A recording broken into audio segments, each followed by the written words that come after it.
Ini fungsi utamanya aja ya yang disampaikan sekilas ya. Fungsi utama untuk manajemen input output ini mengirimkan perintah ke perangkat masukan atau keluaran agar menyediakan layanan, menangani interupsi perangkat masukan atau keluaran, menangani kesalahan pada perangkat masukan atau keluaran, menyediakan interface ke pemakai. Nah, output berdasarkan sifat aliran datanya, perangkat berorientasi blok. Nah, ini menyimpan dan menukarkan atau menerima mengirim informasi sebagai blok-blok berukuran tetap. Contohnya disk, tape, CD-ROM, optical disk, dan lain-lain. Perangkat berorientasi aliran karakter, perangkat yang mengantarkan atau menerima aliran karakter tanpa peduli membentuk suatu struktur blok. Contohnya terminal, line printer, pita kertas, mouse. Ini kartu berlubang itu hasil Google Translate ya. Ini kan filenya yang berbahasa Inggris ada. Ya, saya agak lupa, tapi ini nggak mungkin kartu berlubang. Kalau saya cari sih lebih lama. Jadi gimana ya?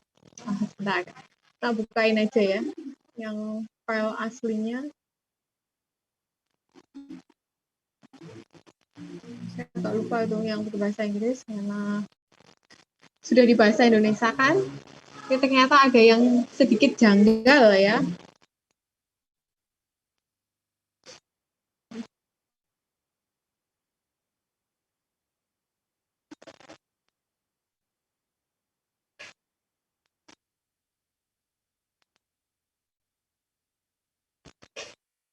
Kok bahasa Indonesia sih? Bahasa Inggris ya.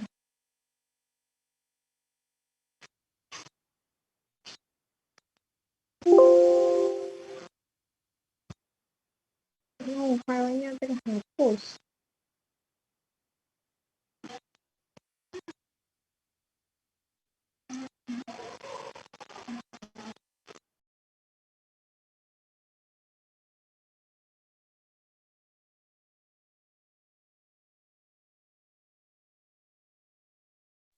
Biarin ya, kita lanjutkan aja ya.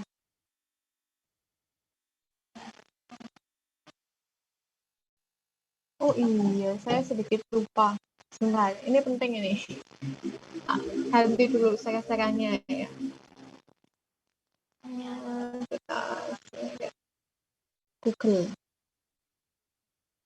Nah ini, kelas D kita.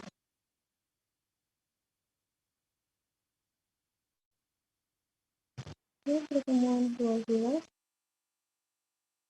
Ya. Apakah di sini masih ada yang ketinggalan tidak mengumpulkan? Karena saya kan deteksinya kan kalau belum dicek satu-satu itu kan susah ya. Karena ini kemarin saya izinkan untuk kelompok dan untuk individu bebas. Kalau dilihat dari yang mengumpulkan 40 itu berarti banyak yang individu ya. Oh ini ada yang kelompok ini. Oke. Kelompok itu nggak apa-apa karena memang diizinkan untuk kelompok ya. Adakah yang memang belum mengumpulkan tugas yang ini? Ini soalnya tugas terakhir ya, jadi penting gitu ya. Penting untuk menutupi nilai jika seandainya ada yang kurang nilainya. Ada yang belum?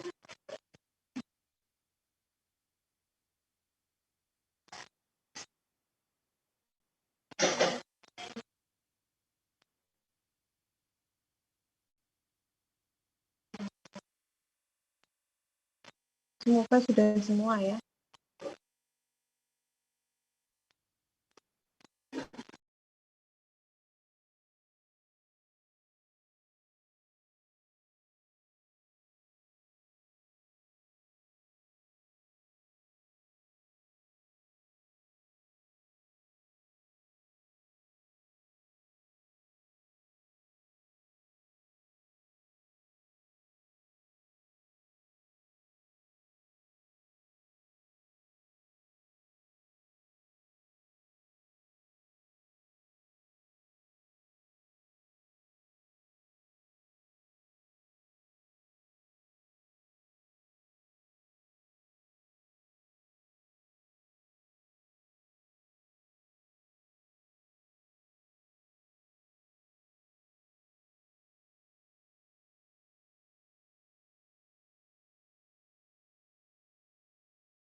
iya, sebelum saya lanjutkan lagi ke materi, saya mau meminta tolong pada mahasiswa, kira-kira bisa nggak?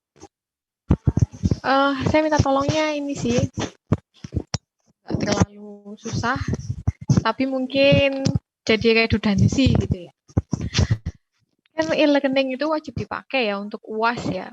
Tetapi saya kalau waktunya mepet itu agak kesulitan untuk mengoreksi dalam waktu dekat gitu ya. Sehingga saya memutuskan tadi kelas A, B, C, D, tadi kelas C. Kelas C tadi sudah menyetujui apabila diupload di e-learning dan mengisi Google Form. Nanti saya kasih Google Form, jadi di situ adalah link UAS Anda yang sudah Anda upload di Google Drive. Jadi itu kan saya tinggal klik link itu terus ngecek tugas Anda, itu kan lebih simpel dan lebih cepat gitu ya. Kalau UAS itu saya sangat butuh, tapi kalau UTS itu masih mending. Itu kelas C menyetujui, kelas D gimana nih? Samakan aja nggak apa-apa, Bu. Samakan aja nggak apa-apa, oke. Terima kasih. Itu sangat membantu ya.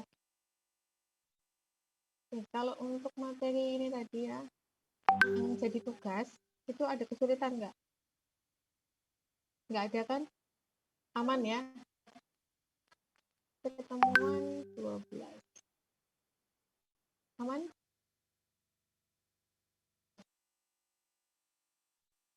Oke, pertemuan 12.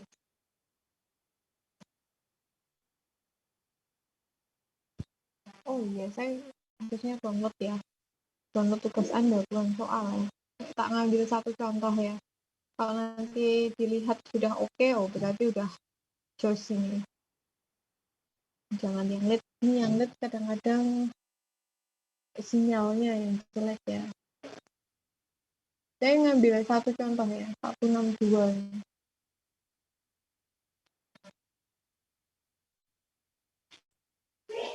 Klik sahdan.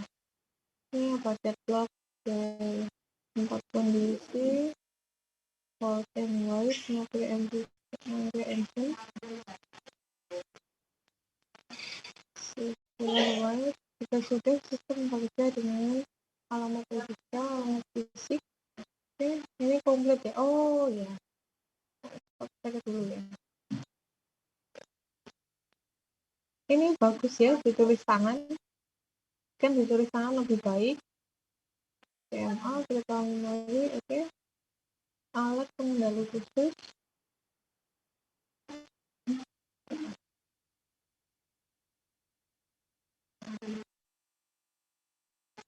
Oke.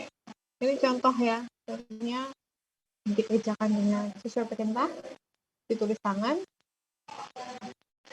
Dan selain ditulis tangan juga tadi sekilas saya lihat komplit sesuai dengan jumlah soalnya. Yang lain ada kesulitan nggak tugasnya? Nggak ada kan?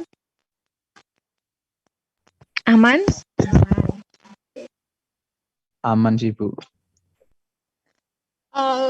Tugas yang individu dikerjakan secara individu itu berarti biasanya lebih cepat ya mengerjakannya ya. Kita kayaknya ada yang telat tapi nggak masalah. Saya telat tetap saya terima. Karena kadang-kadang kalau pas online gini kan kita harus memaklumi jaringannya yang ya berbeda-beda setiap mahasiswa gitu ya. Jadi nggak apa-apa. Yang telat tetap saya masukkan nilai.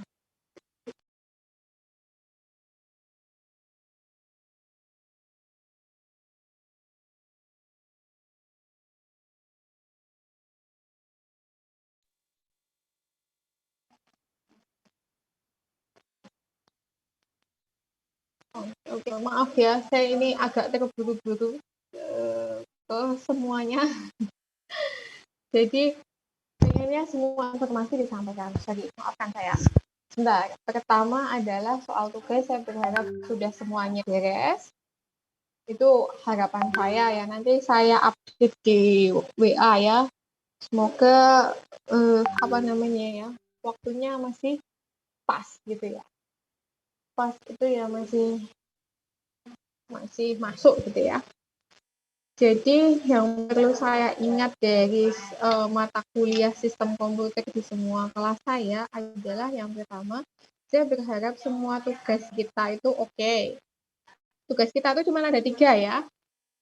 Lalu UTS itu jelas sudah. Terus nanti UAS-nya tadi sudah disepakati bahwa Anda mau membantu saya.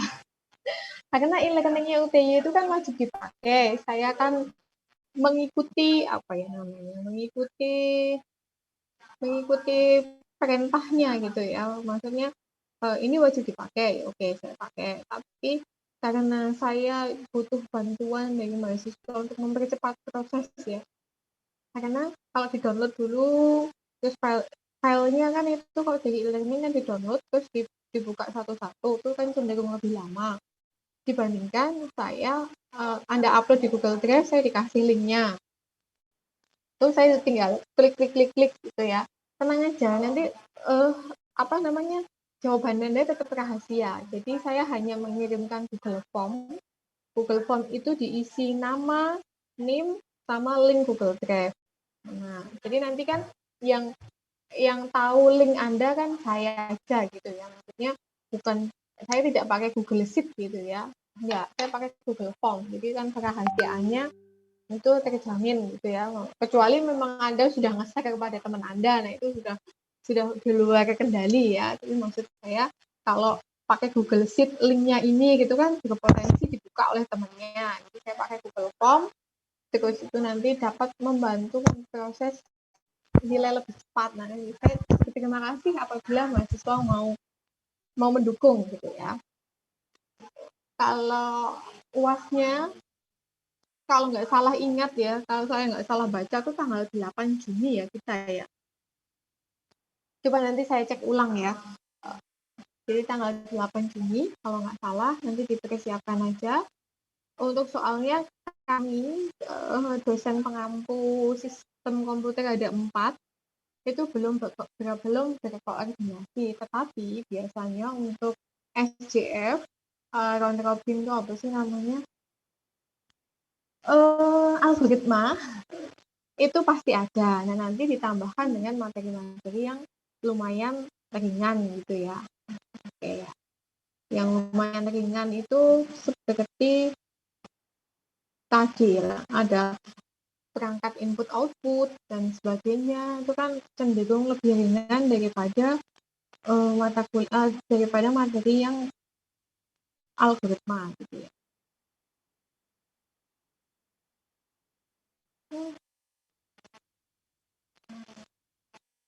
Kalau untuk input output, saya yakin secara umum Anda sudah mengenalinya gitu ya. Alat input yang mana, output yang mana, manajemen input output itu kan tinggal pemakaiannya gitu ya. Misalnya kita membutuhkan layar 2 gitu ya. Membutuhkan layar 2 itu kadang monitor dengan laptop ya. Jadi monitor yang satunya di extend itu kan bisa 2 gitu ya. Itu misalnya membutuhkan seperti itu, atau mungkin membutuhkan output printer gitu ya. Kalau printer itu kan juga alat output ya, menghasilkan suatu keluaran. Nah, itu juga nggak bisa dipakai bersamaan, dia harus antri. Nanti adalah ya seperti ini. Perangkat yang mengantarkan, perangkat berorientasi aliran karakter, perangkat yang mengantarkan atau menerima aliran karakter tanpa peduli membentuk suatu struktur blok. Contohnya terminal, line printer, pita kertas, mouse, yang tadi ya. Yang saya mencari file aslinya berbahasa Inggris belum ketemu tadi. Sepertinya terhapus, tapi saya masih punya backup-nya, tapi nggak di sini.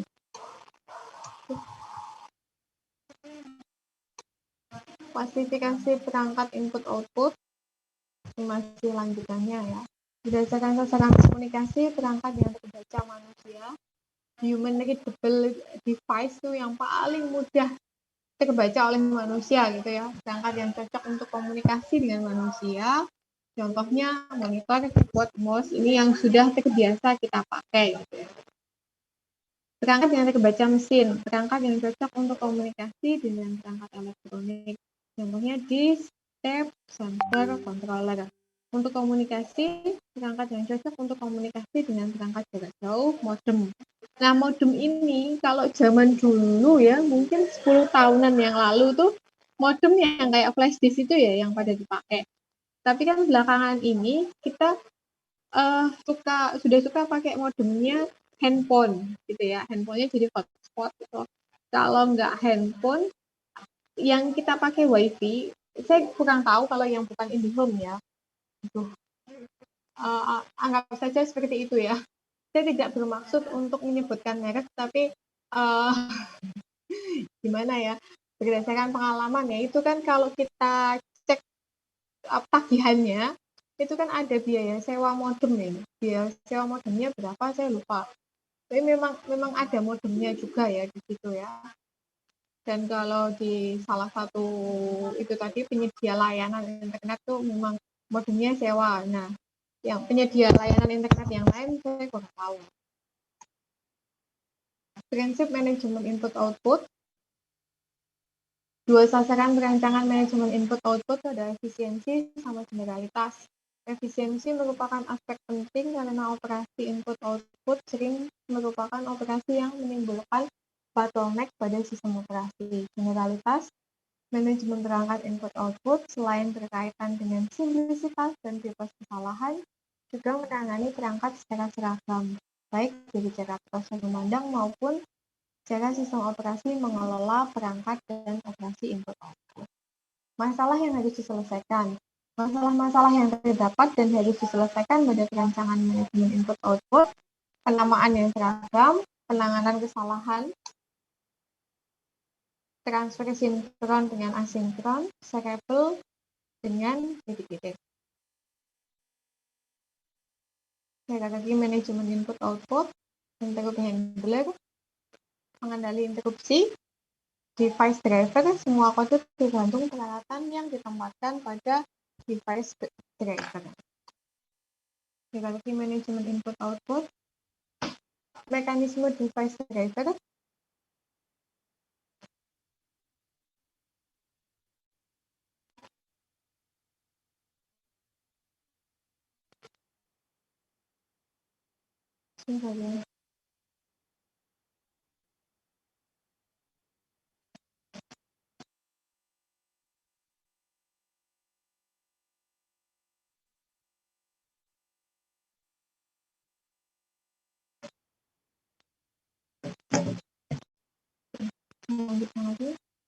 menerjemahkan perintah-perintah ini mekanisme device driver menerjemahkan perintah-perintah abstrak menjadi perintah-perintah konkret. Setelah mendapat perintah, device driver mulai menulis ke register pengendali peralatan. Setelah operasi selesai dilakukan, device driver memeriksa kesalahan yang terjadi. Jika semuanya berjalan baik, device driver melewatkan data ke perangkat lunak device independen. Device driver melaporkan status operasinya ke pemanggil. Hierarki manajemen input-output perangkat lunak device independen. Fungsi utama perangkat lunak ini membentuk fungsi-fungsi input-output yang berlaku untuk semua perangkat, memberi interface atau antarmuka seragam ke perangkat lunak tingkat pemakai.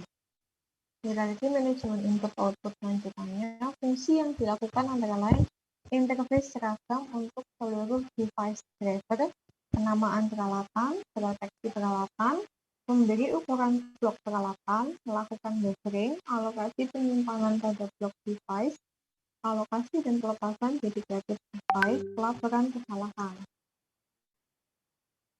Ini untuk perangkat lunak yang level pemakai, kebanyakan perangkat lunak input-output terdapat pada sistem operasi. Tidak semua perangkat lunak output level pemakai berisi prosedur pemakai. Kategori penting adalah sistem spooling. Spooling merupakan cara khusus berurusan dengan peralatan input-output yang harus didedikasikan pada sistem multiprogramming. Mekanisme perangkat lunak input-output lanjutannya ini yang terkait dengan disk. Disk diorganisasikan menjadi silinder-silinder dengan track-track terdapat bit yang ditunggu secara vertikal. Waktu yang dibutuhkan untuk membaca dan menulis disk dipengaruhi oleh waktu seek, waktu tunda datasi, waktu transfer data. Beberapa tipe kesalahan dapat muncul ketika operasi disk. Contoh kesalahannya programming error, transaction checksum error, permanen checksum error.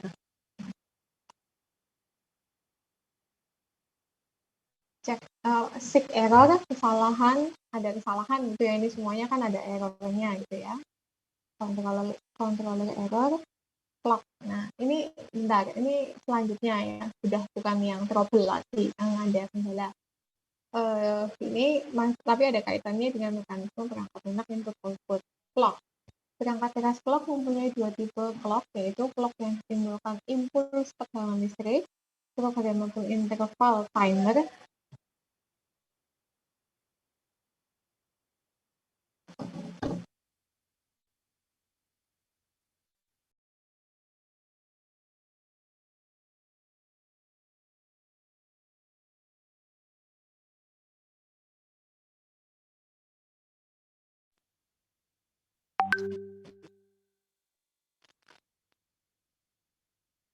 Oh ya, ini terkait clock. Perangkat keras clock tadi mempunyai dua tipe ini. Apakah pernah ada yang clock HP? Clock HP. Tak lanjutkan lagi ya, kurang sedikit nih kayaknya. Oke. Ini terkait clock ya.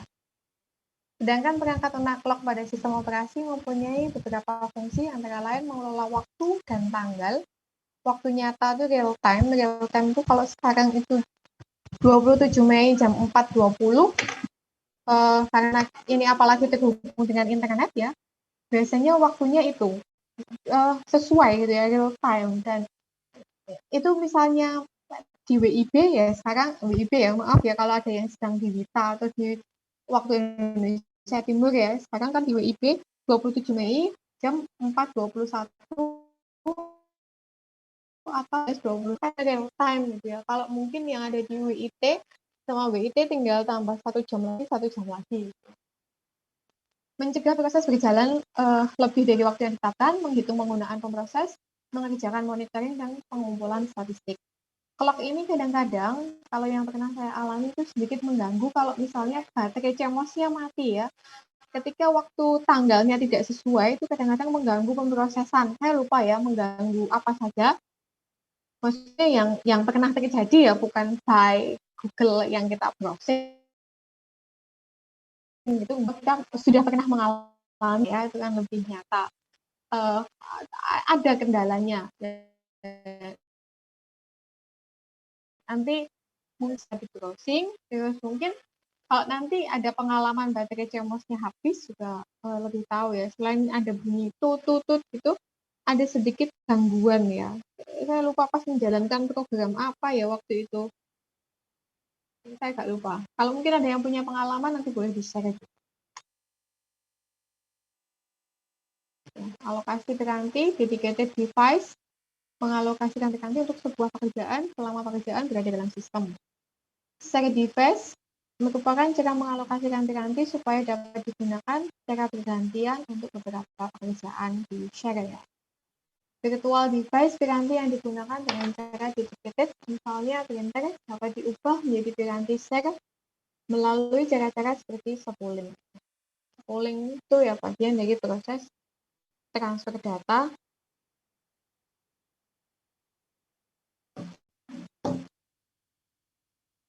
dengan menempatkannya pada temporary area di mana program lain dapat mengaksesnya nanti.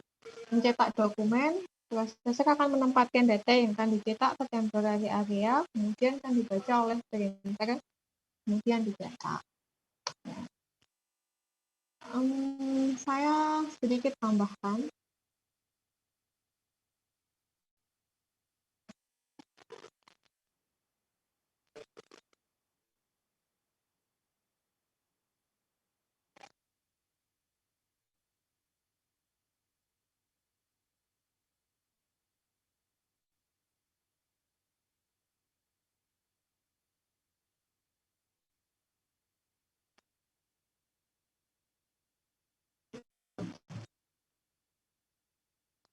Saya sedikit tambahkan tentang keamanan komputer ya, keamanan sistem komputer lebih tepatnya.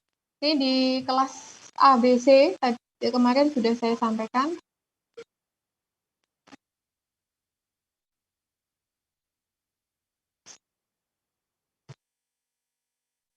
Keamanan sistem komputer ya. Ini ada menjamin sumber daya tidak digunakan atau dimodifikasi oleh orang yang tidak diotorisasi, itu maksudnya tidak memiliki hak akses gitu ya. Misalnya orang mengakses komputer Anda sebenarnya tidak boleh gitu kan, itu kan bukan tidak diotorisasi. Begitu pula dengan email, password ya, atau akun-akun yang lain gitu ya, itu kan tidak memiliki hak akses. Dibagi 3 bagian, keamanan eksternal, keamanan interface pemakai, keamanan internal. Keamanan dan proteksi. Keamanan mengacu ke seluruh masalah keamanan dalam melindungi sistem komputer. Proteksi mekanisme sistem yang digunakan untuk melindungi informasi pada sistem komputer. Yang proteksi ini lebih ke informasi. Masalah keamanan ini soalnya ada kaitannya dengan kegiatan kita sehari-hari yang nyata dan mungkin ada yang butuh diamankan gitu ya. Kehilangan data karena bencana, kesalahan perangkat keras dan atau perangkat lunak, human error, kadang-kadang nggak sengaja di-delete gitu ya. Di atas semua hal itu dapat diatasi dengan membuat backup. Nah, bencana alam itu mungkin ya, kalau misalnya kebanjiran ataupun hal-hal yang kebanjiran ya terutama ya. Kalau kebanjiran gitu kan kadang-kadang alat perangkat keras kita itu kan bisa rusak gitu ya. Kalau misalnya masih kena gempa gitu ya, ada kemungkinan itu masih datanya masih bisa diselamatkan karena asal nggak kebentur yang parah ya, kalau dia nggak bisa dibuka juga sama aja sih. Kesalahan perangkat keras dan perangkat lunak, human error itu mungkin juga ya, jadi nggak sengaja di-delete itu pernah terjadi juga. Kadang-kadang karena ketidaktahuan, misalnya kita men-share sesuatu, kalau dulu masih zamannya Dropbox ya, kalau sekarang kan lewat Google Drive ya. Itu kita share bersama, di situ misalnya ada file-file mata kuliah atau file-file apa gitu ya, yang penting ada orang yang tidak tahu bahwa itu tuh secara bersama, dia delete, dia taunya itu milik dia. Otomatis kan ke-delete semua, itu salah satu bagian dari human error gitu ya. Itu kan membuat backup-nya ya kita backup sendiri gitu ya. Kalau yang bersama-sama gitu mesti harus saling tahu ya, jangan sampai itu yang mendelete ya. Kalau itu tadi ya di-share Google Drive. Penyusup itu ada 2, penyusup aktif dan penyusup pasif. Penyusup pasif itu hanya membaca, kalau penyusup aktif itu mengubah data, lebih jahat ya kalau mengubah. Kriteria sistem yang aman, kerahasiaan, informasi hanya dapat diakses oleh user yang mempunyai otoritas, integritas, penggunaan sumber daya hanya oleh user yang mempunyai otoritas, ketersediaan, menjamin sumber daya tersedia bagi user yang mempunyai otoritas.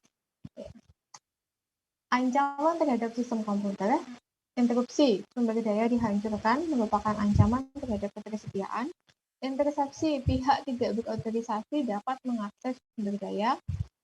Ancaman terhadap kerahasiaan. Modifikasi, pihak tidak diotorisasi mengakses dan merusak atau memodifikasi sumber daya. Fabrikasi, pihak yang tidak memiliki otoritas menyisipkan atau memasukkan objek ke sistem, merupakan ancaman terhadap integritas. Ini gambarannya, aliran yang sesuai, yang normal gitu ya.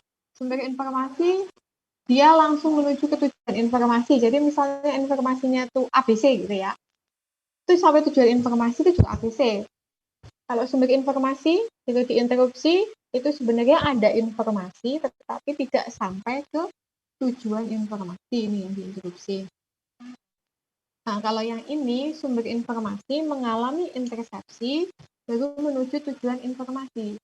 Padahal di intersepsi ini bisa jadi dicuri gitu ya, rahasianya ABC, ada passwordnya atau ada sesuatu file yang rahasia, di intersepsi itu dapat dicuri kerahasiaannya gitu ya.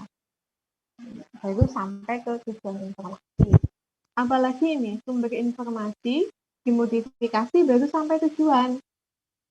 Nah, ini dimodifikasi ini kan sudah tidak sesuai. Misalnya harusnya ABC sudah diubah jadi BCD gitu ya. apa ini sebenarnya ada sumber informasi tapi itu tidak nyampe juga, dan ada penyusup atau fabrikasi itu ada pihak yang tidak diotorisasi menyisipkan sesuatu menuju ke tujuan informasi. Ya biasa ya, memang keadaan itu memang tidak ada yang 100% aman, apalagi kita sudah zamannya internet gitu ya. Ya mungkin Anda sudah mengetahui beberapa hal ya, adanya pencurian data, adanya skimming dan sebagainya gitu ya. Kita mesti berhati-hati. Autentifikasi. Sistem mengetahui identitas user ada 3 cara. Sesuatu yang diketahui user, contoh password. Sesuatu yang dimiliki pemakai, contoh kartu chip. Sesuatu mengenai ciri-ciri user, contoh titik jari atau face recognition. Password, kata kode untuk dapat mengakses sistem. Kelemahan dari sisi user ya, biasanya memilih password yang sudah diingat.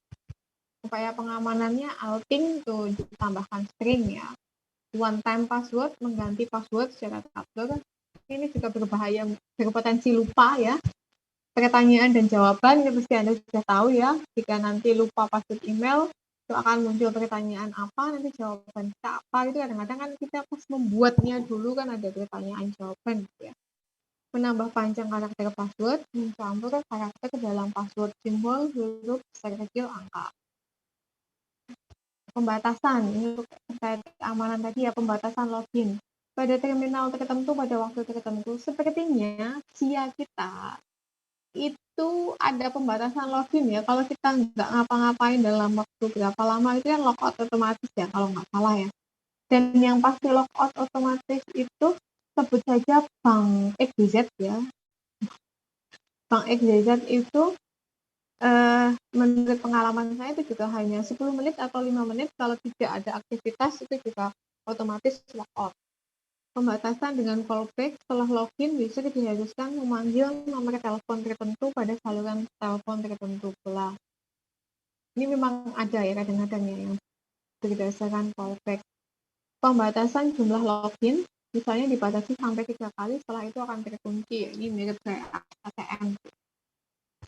Ini beberapa program jahat, ada Bacteria, Logic Bomb, Trojan Horse, virus, worm. Nah ini kita mesti hati-hati juga terhadap program jahat ini ya. Kadang virus juga bisa lewat file gitu ya. Bisa juga lewat email. Nanti kadang-kadang ada yang menyusupi virus juga, kita mesti hati-hati. Apalagi dari orang yang tidak dikenal gitu ya. Kalau jelas itu masih mending ya, misalnya file ini berisi tentang tugas gitu ya, itu jelas. Kadang kan ada ya, mungkin pernah juga ya. Kadang juga mencoba penipuan seperti itu dan lain-lain. Nah, tipe virus ini ada parasit virus, menempel pada file Excel, makanya file Excel itu kan lebih hati-hati kita, kecuali memang Excel-nya hasil compilan program Anda yang jelas gitu ya, yang sudah jelas banget itu ya. Kalau kita download itu yang belum jelas itu ya lebih berhati-hati.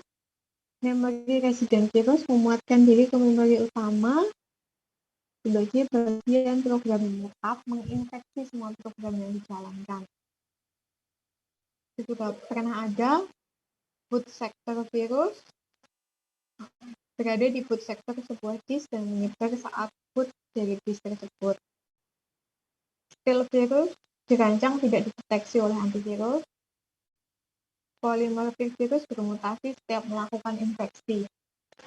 Kadang juga lewat ini ya, misalnya software bajakan gitu ya, software bajakan yang diupload, terus kita download, kebetulan kita butuh software bajakan itu, tapi kita tidak teliti sehingga software bajakan itu disisipi virus. Itu juga kalau sebelum kita menginstal sesuatu, apalagi software itu bajakan, itu kita mesti lebih teliti ya, karena itu juga berbahaya gitu ya. Hati-hati gitu ya. Saya tidak menyarankan untuk semuanya beli yang lisensi, tapi memang lebih baik kita beli lisensi gitu ya. Cuman saya pernah jadi mahasiswa, pernah juga memakai yang apa itu maksud saya memakai yang bajakan itu pernah ya, tapi mesti berhati-hati. Kalau terpaksa memakai bajakan, tapi kalau bisa, kalau mampu membeli, ya itu lebih baik ya. Karena kadang kan ada software mahal ya. Jadi saya tidak mendukung bajakan, tapi kadang-kadang kita butuh kepepet ya. Itu kan mungkin mahasiswa juga sama ya. Di saat-saat tertentu tuh terpaksa saya butuh software ini, itu mungkin. Tapi memang alangkah baiknya yang asli. Ya, sejujurnya saya juga sudah mulai banyak memilih yang asli ya. Ya, adalah sedikit yang kalau terpaksa gitu ya. Tapi sebenarnya kalau sudah selesai, sudah di-uninstall lagi, udah apa ya, males gitu ya, menghargai yang membuat ya. Saya tetap itu ya, ada rasa untuk menghargai yang membuat gitu ya, kalau itu memang berbayar ya. Kecuali yang open source, itu udah tidak lagi. Juga pernah ada pengalaman dari teman saya bahwa dia membutuhkan salah satu software yang untuk menghitung apa ya namanya itu, untuk menghitung grafis apa gimana ya, saya lupa ya tepatnya tuh software apa, tetapi dia butuh segera, terus ya kecepet-cepetan, keburu-buru gitu ya. Nah, akhirnya asal di-download, diklik, di-install, ternyata itu virus dan semua filenya dia ekstensinya berubah dan sudah tidak bisa dibuka lagi. Kalau itu ada yang sengaja membuat ya, jadi kalau mau datanya kembali, kamu harus bayar sekian. Saat itu teman saya memilih untuk mengikhlaskan datanya, ya sudahlah mengulang, membuat data baru aja. Hal-hal seperti itu kan mesti hati-hati gitu ya. Lanjutkan lagi. Antivirus, pencegahan, mencegah masuknya virus, deteksi, mendeteksi infeksi terjadi pada lokasi virus, identifikasi, mengetahui jenis virus, penghilangan, menghilangkan virus dan semua sejaknya. Recovery, mengembalikan program seperti semula. Nah, pesan dari saya terkait dengan keamanan sistem komputer ini tadi, apabila ada WhatsApp aneh yang masuk, misalnya minta autentifikasi ya, atau minta kode OTP, atau minta apalah itu ya, yang lain-lain, nggak usah ditanggapi, itu berpotensi untuk dibaca. Jangan Anda menyepelekan nomor Anda, misal, saya kan bukan orang terkenal, nah seperti itu. Kita nggak tahu ya setelah dibajak itu sama pembajaknya itu digunakan untuk apa, gitu ya. Jadi alangkah baiknya kita tetap berhati-hati terhadap semua akun kita, baik itu email, WhatsApp, akun-akun yang lain, gitu ya. Terus WhatsApp broadcast yang apa ya, yang mencurigakan itu juga nggak usah diklik. Kemarin saya belum lama ya yang dapat dari grup itu tentang kuota Kemendikbud. Tapi itu kalau kita klik, kita perhatikan ya, itu cuma seolah-olah aja, tapi kita diarahkan ke link yang lain. Kita nggak pernah tahu link itu isinya apa, bisa jadi virus, bisa jadi pencurian data, dan lain-lain. Saya nggak pernah klik, jadi kurang tahu ya. Terus yang beberapa waktu yang lalu tuh PLN, yang subsidi token apa ya, saya agak lupa. Itu juga sama, seolah-olah dari PLN, tapi setelah diklik dia nge-link ke link yang lain. Itu juga saya tidak tahu isinya apa, karena kalau diperhatikan pokoknya bukan dari situs resmi. Itu kan kelihatan ya, nanti seolah-olah asli tapi di-linkkan ke yang lain kan kelihatan. Terus itu saya milih nggak ngeklik gitu. Itu pesan dari saya, kita mesti hati-hati. Sampai di sini ada yang mau disampaikan? Kalau ada silahkan. Kalau nggak ada, mungkin nanti segera saya tutup. Karena di sebagian Indonesia yang lain yang sudah sore banget ya. Ada yang mau disampaikan dulu?